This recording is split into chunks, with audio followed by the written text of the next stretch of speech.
Hello friend, अस्सलाम वालेकुम। मेरा नाम मंसूर उल हसन है और मैं senior Linux and web consultant हूँ डीनेट ऑप्स और आईटी मरकज़ टेक्नोलॉजीज़ में। आज हम डिस्कस करेंगे डॉकर को। डॉकर क्या है, डॉकर की को हम किस किस जगह यूटिलाइज़ कर सकते हैं और डॉकर के मेन पर्पसेस क्या हैं। ओके, स्टार्ट करते हैं हम डॉकर से। What is Docker? Docker actually एक ओपन सोर्स प्रोजेक्ट है जो आपको एक ऐसा इन्वायरमेंट प्रोवाइड करता है जिसमें आप अपने स्टेजिंग इन्वायरमेंट पे ही एक ऐसा इन्वायरमेंट क्रिएट कर सकते हैं जो आपका प्रोडक्शन इन्वायरमेंट है और जो कि बहुत ही मिनिमम एफर्ट के साथ क्रिएट किया जा सकता है। अगर डॉकर जो है आपको होस्ट लेवल पे मल्टीपल होस्ट, लाइक जैसे हम VMware ESXi के अंदर वर्चुअल मशीन्स बनाते हैं और या VMware वर्क स्टेशन के अंदर या Oracle वर्चुअल बॉक्स के अंदर वर्चुअलाइजेशन करते हैं, वैसे ही हमें वही सेम इन्वायरमेंट, वही सेम एबिलिटी हमें डॉकर भी प्रोवाइड करता है। डॉकर का सबसे मेन फ़ायदा जो ये है कि जो मैं समझता हूँ कि डॉकर आपको इनेबल करता है कि आप अपने सिस्टम की जितनी ज़्यादा रिसोर्सेज को यूज़ कर सकते हैं ऑन अ बेटर वे। ठीक है, ये तो हो गया डॉकर का इंट्रोडक्शन। ठीक है, जो नेक्स्ट चीज़ हम पढ़ने जा रहे हैं, हम देखेंगे कि टाइप्स ऑफ वर्चुअलाइजेशन। ठीक है, ये एक मेन टॉपिक है। बिफोर हम डॉकर को स्टार्ट करें उससे पहले हमें इस चीज़ को समझना ज़रूरी होगा कि टाइप्स ऑफ वर्चुअलाइजेशन क्या कौन कौन सी हैं। ठीक है, सबसे पहली जो टाइप है वो है OS लेवल वर्चुअलाइजेशन। ठीक है, OS लेवल वर्चुअलाइजेशन क्या होती है? लाइक आप कोई हाइपरवाइज़र इंस्टॉल करते हैं अपने as a base OS, like जैसे हम सिट्रिक्स ज़ाइन इंस्टॉल करते हैं, VMware ESXi इंस्टॉल करते हैं और सिट्रिक्स प्लेस यूज़ करते हैं। इसी तरह के और भी बहुत सारे जैसे KVM हो गया। ये जो बेस लेवल पे आपके एज ए ऑपरेटिंग सिस्टम के लेवल पे वर्चुअलाइजेशन प्रोवाइड करें, वो होती है OS लेवल वर्चुअलाइजेशन। उसके बाद होती है एप्लीकेशन लेवल वर्चुअलाइजेशन। इसकी सबसे बड़ी एग्जांपल आपके सामने वर्चुअल बॉक्स है, VMware है। ये एप्लीकेशन लेवल के ऊपर आपको वर्चुअलाइजेशन प्रोवाइड करते हैं। बिफोर हम इन चीज़ों को समझें, वर्चुअलाइजेशन है क्या?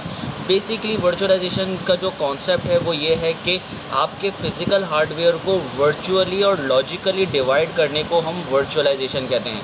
वर्चुअलाइजेशन सिर्फ OS के फॉर्म में नहीं होती, वर्चुअलाइजेशन हर कैटेगरीज़ में होती है। चाहे आप सिस्को के नेटवर्किंग में चले आएँ, वहाँ पे VLAN बनते हैं। यहाँ पे हम क्या नाम है अपना वर्चुअल मशीन्स बनाते हैं।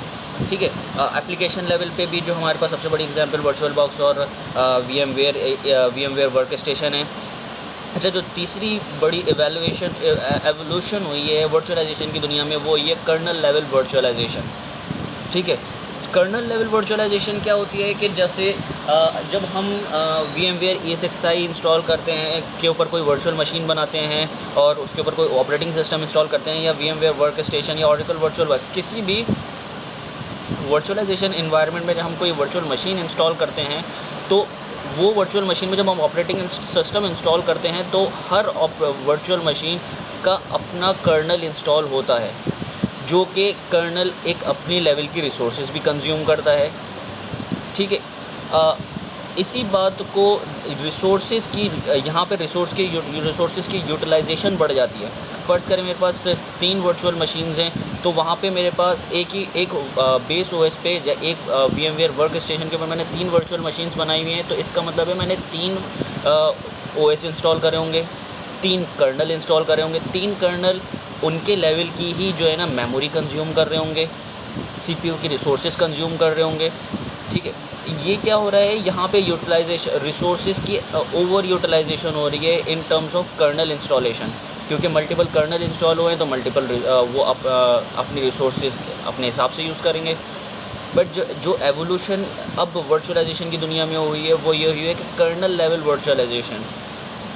कर्नल लेवल वर्चुअलाइजेशन क्या होती है कि आप इसमें जो है अपनी कर्नल, जब आप वर्चुअल मशीन या लॉजिकल मशीन बनाते हैं, तो इसमें जब आपकी लॉजिकल मशीन बनती है तो वो आपके बेस OS के ऊपर या बेस मशीन के ऊपर अपना नया कर्नल इंस्टॉल नहीं करती, बल्कि वो बेस मशीन के ही कर्नल को यूज़ कर लेती है।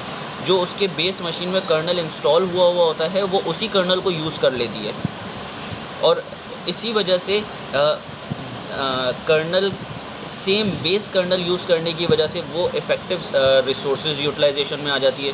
वहाँ पे रिसोर्सेज भी कम यूटिलाइज हो रही होती हैं। तो कर्नल लेवल वर्चुअलाइजेशन में हम रिसोर्सेज को मैक्सिमम यूटिलाइज़ कर सकते हैं, ठीक है। अच्छा, कर्नल लेवल वर्चुअलाइजेशन की जो सबसे बड़ी मिसाल है आपके सामने डॉकर है। डॉकर जो है कर्नल लेवल वर्चुअलाइजेशन करता है। डॉकर में भी जितनी वर्चुअल मशीन्स बनती हैं, चाहे वो उबंटू की बने, सैंटोस की बने, इनमें से कोई भी वर्चुअल मशीन अपना कर्नल नहीं इंस्टॉल करती। वो जो आपके बेस मशीन में कर्नल इंस्टॉल हुआ होता है वो उसी को यूज़ करती हैं, और उसी के थ्रू एक कॉन्सेप्ट होता है सी ग्रुप्स और नेम स्पेसेस, ठीक है।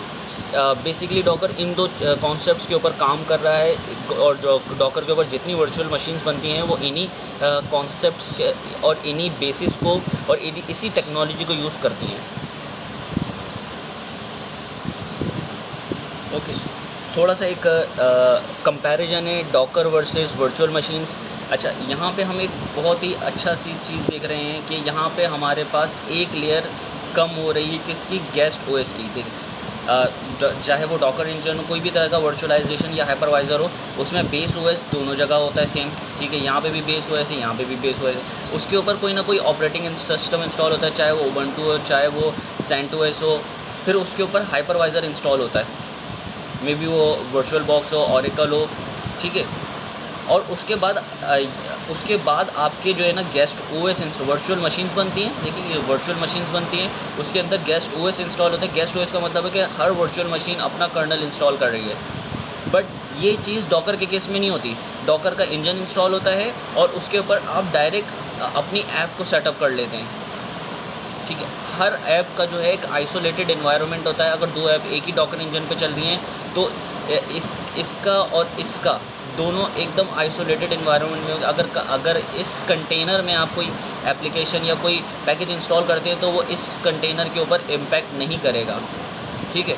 ये एक मेजर डिफरेंस है हाइपरवाइज़र और डॉकर इंजन के बीच में। ओके, नेक्स्ट वीडियो में हम इसका डॉकर का थोड़ा सा प्रैक्टिकल इम्प्लीमेंटेशन चेक करेंगे कि डॉकर के अंदर हम कैसे प्रैक्टिकली वर्क करते हैं। Till then, tune, thank you, and don't forget to like our YouTube channel by the name of Mansoor or IT Markaz. Thank you.